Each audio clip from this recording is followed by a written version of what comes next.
Here's a picture of a Grumman F7F Tiger Cat to get us started talking about multi-engine aerodynamics. Well, today we're going to talk about a couple of acronyms. First one is for VMC.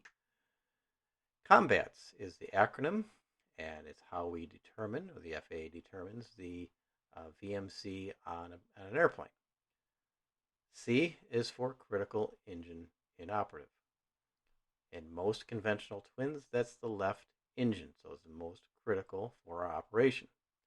In addition to that, it's windmilling.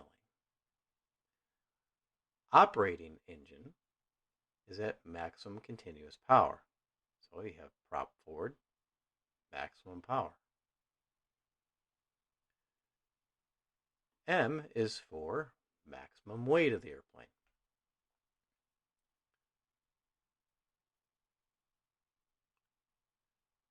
B is for bank angle of up to 5 degrees. We can go less, but we can't go more. A is for aft center of gravity, or aft CG. Most rearward legal. T is for takeoff configuration. So that's going to be flaps where they're supposed to be for takeoff, cowl flaps if installed, and any other slats, anything else that's installed in the airplane for takeoff. And finally, we have standard day, 2992 and 15 degrees centigrade. So the left engine is the critical engine that most adversely affects the flight. So if we lose the left engine on a conventional twin, we have the worst case scenario. This increases VMC and decreases performance by not only 50% for the engine, but it ends up being close to 65 to 70% depending on the airframe. So the maximum unfavorable weight means MTOW, or maximum takeoff weight. This is supported by the notion that all V speeds are computed at maximum gross weight unless specified by the POH. The test that is conducted intentionally degrades the power performance by taking off at maximum gross weight, challenging the remaining operation of the other engine. The approach helps identify the performance limitations of the aircraft. Now you might be like, hey, a lighter airframe will be less stable, so, the controllability issue.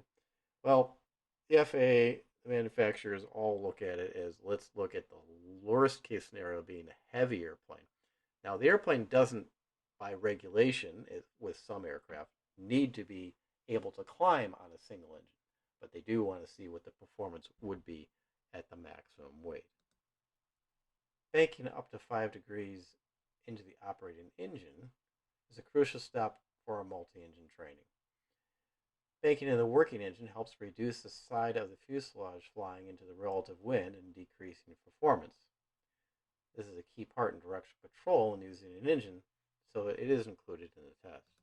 Next is aftmost center of gravity. This criteria during the test demonstrates the limits of rudder effectiveness and increases instability.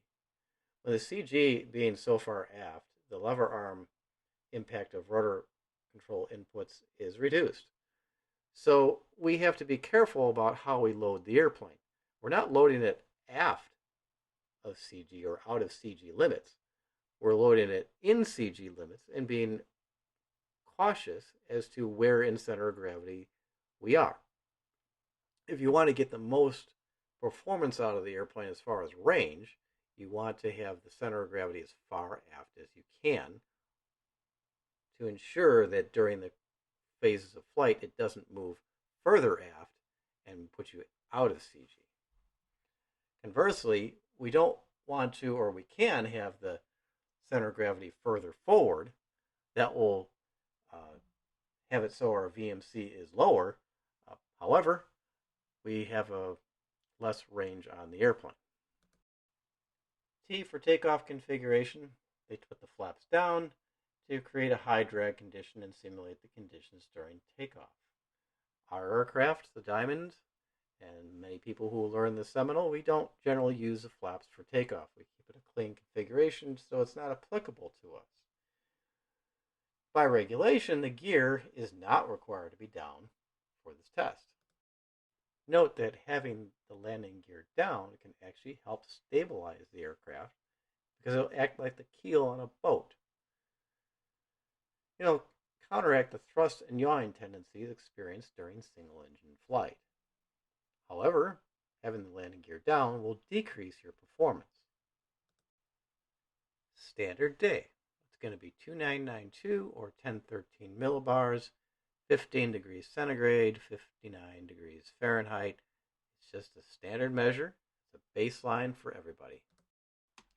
So our other acronym is going to be PAST. Think about single engine flight and what the aerodynamic forces are on the airplane. As I'm drawing out this little multi-engine aircraft here,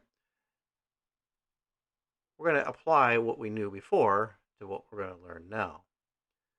So the critical engine is the left engine. It most adversely affects our flight if it should fail. The acronym is PAST. So we had combats before for certification. PAST is for single engine aerodynamics as reference to a multi-engine airplane.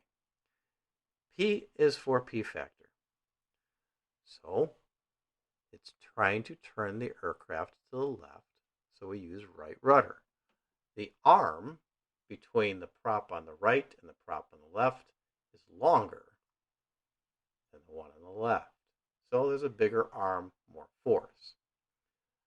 Next we have accelerated slipstream. So if the engine is running on the right side, it's still producing more lift over that section of the wing than on the left engine.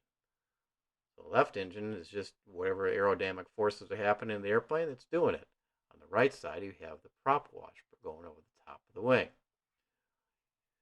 Next, you have spiraling slipstream. So, in normal flight, the slipstream is hitting the tail from both sides, the left engine and the right engine.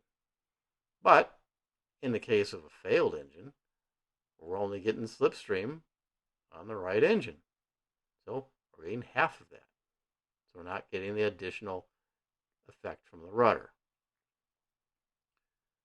Finally, we have torque. So for every action, there's an equal and opposite reaction. So the prop is turning to the right, wants to bring the aircraft to the left, so we need more right rudder. And as I pull up this torque, you'll see me draw it here between the left and the right side. So there is a right side, there is a left side. In this photo, which engine do you think this crew feels is the most critical? Let me know.